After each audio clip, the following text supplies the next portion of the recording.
ನಮಸ್ಕಾರ ಸ್ನೇಹಿತರೆ, ಹೇಗಿದ್ದೀರಿ ನೀವೆಲ್ಲ? ಅನ್ನಿಸ್ ಫ್ಯಾಮಿಲಿಗೆ ಸ್ವಾಗತ.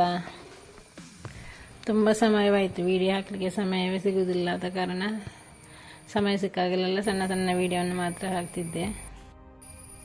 ಈಗ ಚೆನ್ನಾಗಿ ಮಳೆ ಬರ್ತಿದೆ, ಆದ ಕಾರಣ ಸ್ವಲ್ಪ ತಜಂಕನ್ನು ಪದಾರ್ಥ ಮಾಡಬೇಕಿದ್ದೇನೆ.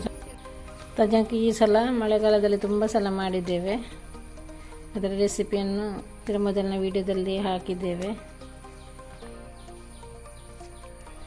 ಇದು ತಿನ್ನಲು ತುಂಬ ರುಚಿಯಾಗಿರ್ತದೆ ಹಾಗೂ ಆರೋಗ್ಯಕ್ಕೂ ತುಂಬ ಒಳ್ಳೆಯದು.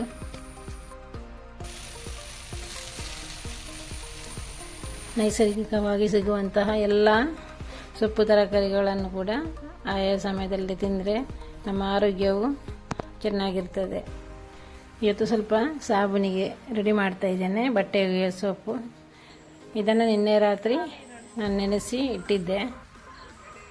ಕಾಸ್ಟಿಕ್ ಸೋಡಾವನ್ನು ಮೊದಲ ದಿನ ರಾತ್ರಿ ಇದನ್ನು ಈ ರೀತಿ ಕದಡಿ ಇಡಬೇಕಾಗುವುದು. ಇದು ತಣ್ಣೀರಿಗೆ ಹಾಕುವಾಗ ನೀರು ಚೆನ್ನಾಗಿ ಕುದಿಯುತ್ತದೆ, ಅದರ ಹೊಗೆ ಬರ್ತಾ ಇದೆ. ಇದನ್ನು ಜಾಗ್ರತೆಯಲ್ಲಿ ಮಾಡಬೇಕಾಗ್ತದೆ. ನಾನು 5 kg ಸೋಪನ್ನು ಮಾಡಿದ್ದೆ. ಇದು ನಾನು ಸ್ವಲ್ಪ ಬಾತ್ ಸೋಪಿನ ಮೋಲ್ಡಿಗೆ ಕೂಡ ಸ್ವಲ್ಪ ಎರೆದಿದ್ದೆ, ಹೇಗಾಗ್ತದೆ ಅಂತ ನೋಡಬೇಕು ಅಂತೇಳಿ. ನಾವು ಮನೆಯಲ್ಲೇ ತಯಾರಿಸಿದ ಸೋಪು ಬಟ್ಟೆ ಒಗೆಯಲು ತುಂಬ ಒಳ್ಳೆಯದಾಗ್ತದೆ. ಬಟ್ಟೆ ಒಗೆಯಲು ಆಗ್ತದೆ, ಇದರಲ್ಲಿ ಪಾತ್ರೆ ತೊಳೆಯಲಿಕ್ಕೆ ಆಗ್ತದೆ. ಪ್ರತಿಯೊಂದಕ್ಕೆ ಇದನ್ನು ಉಪಯೋಗಿಸಬಹುದು. ನಾನು ಇದಕ್ಕೆ ಕಲರ್ ಪರಿಮಳ ಯಾವುದನ್ನು ಹಾಕಲಿಲ್ಲ. ಕಲರ್ ಹಾಕದಿದ್ದರೂ ತುಂಬ ಚೆನ್ನಾಗಿರ್ತದೆ. ಪರಿಮಳಕ್ಕೆ ನಾವು ಕಂಫರ್ಟನ್ನೆಲ್ಲ ಉಪಯೋಗಿಸ್ತೇವೆ, ಆದ ಕಾರಣ ಅದಕ್ಕೆ ಪರಿಮಳ ಬೇರೆ ಹಾಕುವ ಅಗತ್ಯ ಏನಿಲ್ಲ. ಸೋಪ್ ಕರೆಕ್ಟ್ ಬಂದಿದೆ. ಟ್ರೇ ಅಡಿಭಾಗದಲ್ಲಿ ನಾನು ಪ್ಲಾಸ್ಟಿಕ್ ಕವರನ್ನು ಹಾಕಿದ್ದೆ, ಆದ ಕಾರಣ ತೆಗಿಲಿಕ್ಕೆ ಸ್ವಲ್ಪ ಸುಲಭವಾಯಿತು.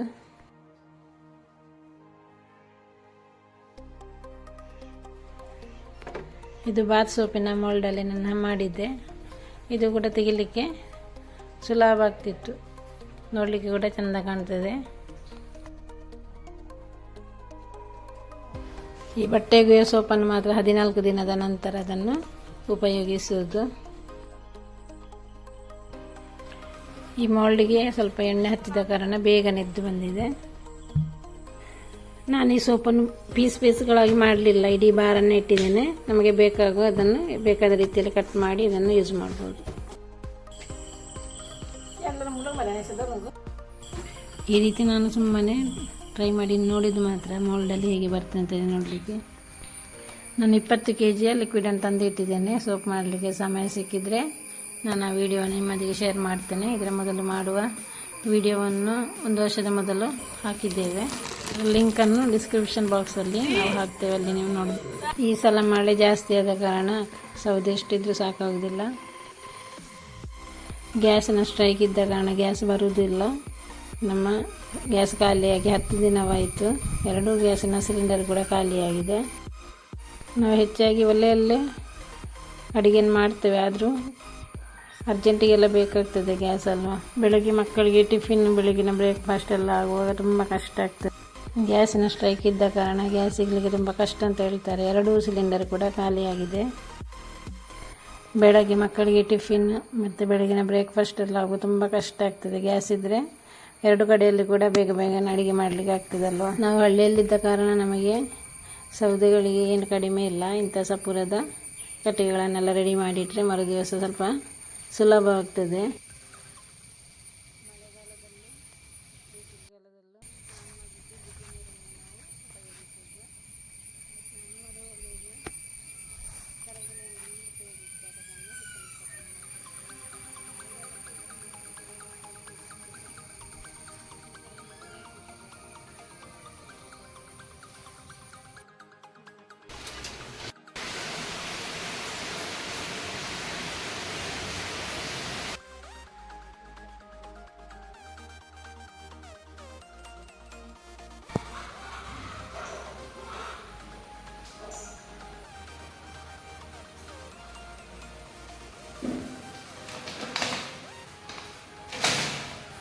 ನನಗೆ ಇದನ್ನೆಲ್ಲ ಕ್ಲೀನ್ ಮಾಡಲಿಕ್ಕೆ ಟೈಮ್ ಸಿಗಲಿಲ್ಲ, ಆದ ಕಾರಣ ಇವತ್ತು ಒಂದೊಂದೇ ಮಾಡ್ತಾ ಇದ್ದೇನೆ.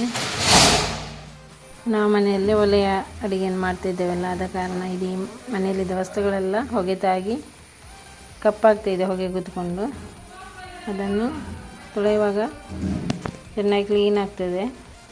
ನಾವು ಸಣ್ಣವರಿರುವಾಗಲೂ ತೆಂಗಿನಕಾಯಿ ತುರಿಯುವ ಮಣೆ ಮತ್ತು ಕುಳಿತುಕೊಳ್ಳುವ ಮಣೆ ಮತ್ತು ಮುಟ್ಟಗತ್ತಿ ಅಂಥದ್ದೆಲ್ಲ ಎಲ್ಲವನ್ನು ತೊಳೆದು ಚೆನ್ನಾಗಿ ಕ್ಲೀನ್ ಮಾಡ್ತಾಯಿದ್ದೆವು.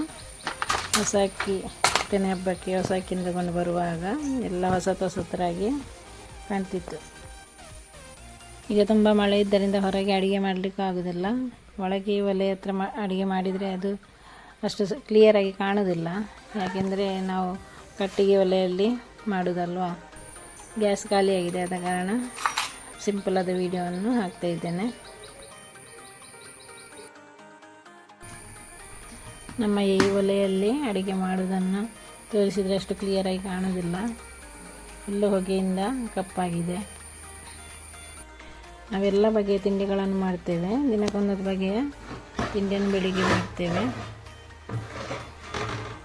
ಆದರೆ ತೋರಿಸಲಿಕ್ಕೆ ಕಷ್ಟ ಆಗ್ತದೆ ವಿಡಿಯೋಗೆ.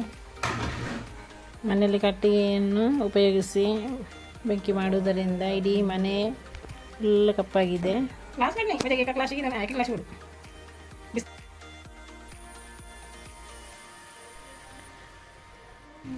ಗೋಡೆಯೆಲ್ಲ ಹೊಗೆದಾಗಿ ಈ ರೀತಿ ಕಪ್ಪಾಗ್ತದೆ. ಇದನ್ನು ಕ್ಲೀನ್ ಮಾಡುವಾಗ ಕ್ಲೀನ್ ಆಗ್ತದೆ. ಅದನ್ನು ಆವಾಗ ಸ್ಪಂಜಲ್ಲಿ ಕ್ಲೀನ್ ಮಾಡಬೇಕಾಗ್ತದೆ. ಈ ಮಳೆಗಾಲದಲ್ಲಿ ಇದೊಂದು ಎಕ್ಸ್ಟ್ರಾ ಕೆಲಸ.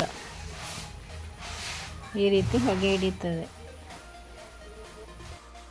ಇದೆಲ್ಲ ಕೆಲಸ ಆದ ನಂತರ ನಮ್ಮ ಕಸಿನ್ನ ಫ್ಯಾನ್ಸಿ ಇನಾಗ್ರೇಷನ್ ಇದೆ, ಅದಕ್ಕೆ ಈಗ ಹೋಗಲಿಕ್ಕಿದೆ.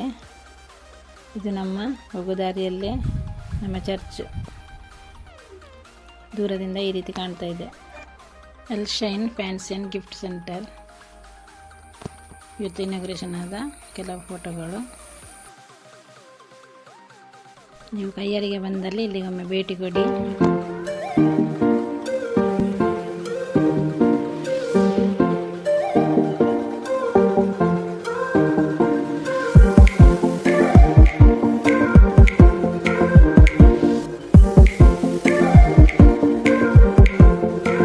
ಇನ್ನೊಬ್ಬ ಸಹೋದರನ ಶಾಪ್ 2 ವಾರದ ಮೊದಲು ಇನಾಗ್ರೇಷನ್ ಆಗಿದೆ. ಇದೊಂದು ನಮ್ಮ ಪ್ರೀತಿಯ ಫ್ಯಾಮಿಲಿ ಆಗಿದೆ.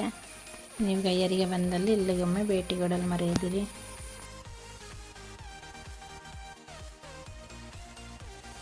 ನಮ್ಮೆಲ್ಲರ ಹೆಸರಲ್ಲಿ ಇವರಿಗೆ ಶುಭವನ್ನು ಹಾರೈಸ್ತೇವೆ. ಎಲ್ಲ ಒಳ್ಳೆಯದಾಗಲಿ. ನಮ್ಮ ಇಂದಿನ ಒಂದು ಸಿಂಪಲಾದ ವಿಡಿಯೋಗೊಂದು ಲೈಕ್ ಕೊಡಿ. ಇವತ್ತು ನನ್ನ ಪ್ರೀತಿಯ ತಮ್ಮ ಕಸಿನ್ ಬ್ರದರ್ ಬರ್ಡೇನ ಆಚರಿಸ್ತಾ ಇದ್ದಾರೆ. Happy birthday dear Wilson. ನಮ್ಮ ಇಂದಿನ ವಿಡಿಯೋ ಇಷ್ಟವಾದರೆ ಲೈಕ್ ಕೊಡಿ, ಶೇರ್ ಮಾಡಿ, ಸಬ್ಸ್ಕ್ರೈಬ್ ಮಾಡಿ. ಇನ್ನು ಮುಂದಿನ ಒಂದು ಒಳ್ಳೆಯ ವಿಡಿಯೋದೊಂದಿಗೆ ಸಿಗೋಣ. ಬಾಯ್.